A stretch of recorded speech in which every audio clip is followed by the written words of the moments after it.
안녕하세요. 오늘은 여러분 세금 신고에서 이거 진짜 중요한 부분이죠. 납세자 신고 지위, 영어로는 Taxpayer Filing Status라고 하는 거예요. 이게 왜 중요하고 또 어떻게 결정되는지 보내주신 자료들 보면서 핵심만 쏙쏙 뽑아보려고 합니다. 자, 그럼 시작해 볼까요? 네, 안녕하세요. 이 신고 지위라는 게요. 세금 계산할 때 가장 기본이 되는 출발점 같은 겁니다. 표준 공제 한도라든지 또 적용되는 세율, 그리고 받을 수 있는 여러 세액 공제 같은 것들이 전부 다 이 신고 지위에 따라 달라지거든요. 그래서 이걸 정확히 하는 게 아주 중요합니다. 네, 그렇죠. 이게 그냥 서류에 체크하는 칸 하나가 아니군요. 맞습니다. 여러분 상황에 맞는 그 지위를 딱 선택하는 게 사실 절세의 정말 첫걸음이라고 할 수 있어요. 맞아요. 이게 언뜻 보면 좀 복잡하게 느껴질 수도 있는데 저희가 오늘 쉽게 한번 풀어드릴게요. 핵심은 바로 연말 기준 테스트 이거죠. 자료에도 딱 나와 있던데요. 네, 맞습니다. End of Year Test. 이름 그대로예요. 과세연도의 마지막 날, 그러니까 12월 31일, 그날 딱 하루요. 그날 자정 기준으로 여러분의 상태, 예를 들면 결혼 상태 같은 걸 보는 거죠. 그 마지막 날 기준으로요? 네. 예를 들어서 12월 31일에 법적으로 미혼 상태다. 그러면 그 해 전체에 대해서 미혼으로 간주가 돼요.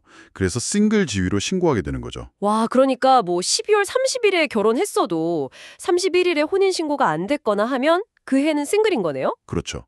법적인 상태가 기준이니까요.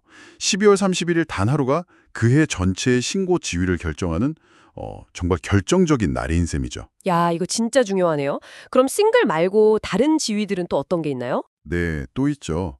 가장 흔한 것 중 하나가 결혼한 부부가 같이 신고하는 부부 공동신고, Married Filing Jointly라고 하고요. 또 각자 따로 신고하는 부부 별도 신고, Married Filing Separately도 있습니다. 공동으로 할 수도 있고 별도로 할 수도 있고. 네.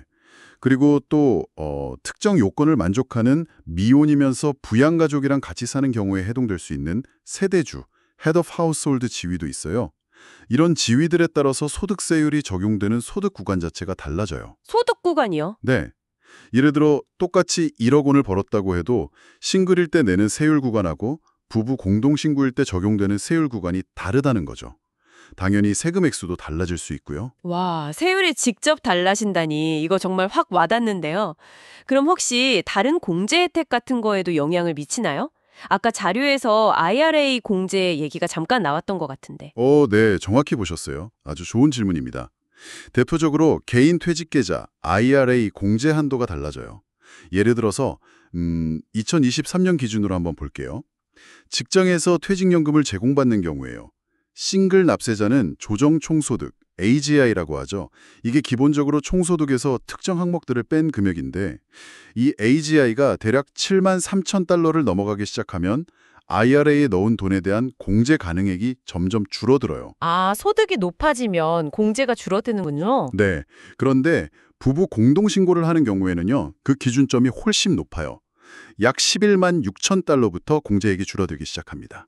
거의 4만 달러 이상 차이가 나네요? 그렇죠. 그러니까 소득이 완전히 같다고 해도 12월 31일에 내가 어떤 상태였느냐, 즉 신고 지위에 따라서 공제를 받을 수 있는 소득 기준선 자체가 달라지는 거예요. 아하, 그렇군요. 그럼 보내주신 자료에 있던 그 크리스티 사례 같은 경우에 AGI가 7만 5천 달러면 싱글일 때는 공제가 확 줄어들 수 있는데 부부 공동신고면 전액 공제가 가능할 수도 있다는 거네요. 바로 그겁니다. 네, 이게 진짜 중요한 포인트예요. 소득 수준만 볼 게 아니라 연말을 누구와 어떤 관계로 맞이했느냐, 이 신고 지위에 따라 세금 혜택이 정말 크게 달라질 수 있다는 거죠. 야, 그러니까 매년 세금 신고할 때 내 상황이 작년이랑 같은가, 혹시 달라진 건 없나, 이걸 꼭 확인하고 올바른 신고 지위를 적용하는 게 정말 필수적입니다. 네.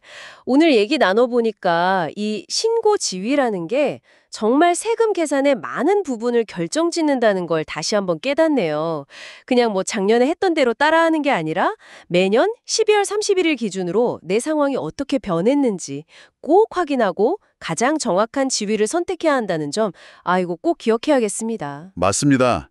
세금 신고. 이게 어렵고 복잡하게만 느껴질 수 있지만 이렇게 기본적인 개념부터 하나씩 이해하면 훨씬 접근하기 쉬워지거든요. 신고 지위는 그 첫 단추라고 할 수 있죠. 이게 단순히 서류상의 어떤 표기 문제가 아니라 여러분의 세금 부담 전체에 영향을 미치는 아주 중요한 결정이라는 점을 꼭 기억해 주셨으면 좋겠습니다. 네, 오늘 저희가 살펴본 것처럼 여러분의 신고 지위는 세금 계산의 핵심 열쇠입니다. 혹시 작년과 비교해서 생활에 변화가 있으셨다면 뭐 결혼이나 이혼, 아니면 자녀 출생이나 독립 같은 거요. 그런 변화가 있었다면 올해 신고 전에 나의 정확한 신고 지위는 뭐지? 하고 다시 한번 점검해 보시는 건 어떨까요? 이것만 제대로 챙겨도 생각지 못했던 절세 효과를 볼 수도 있을지 모르니까요. 자, 그럼 다음 시간에 또 유익한 정보로 찾아뵙겠습니다.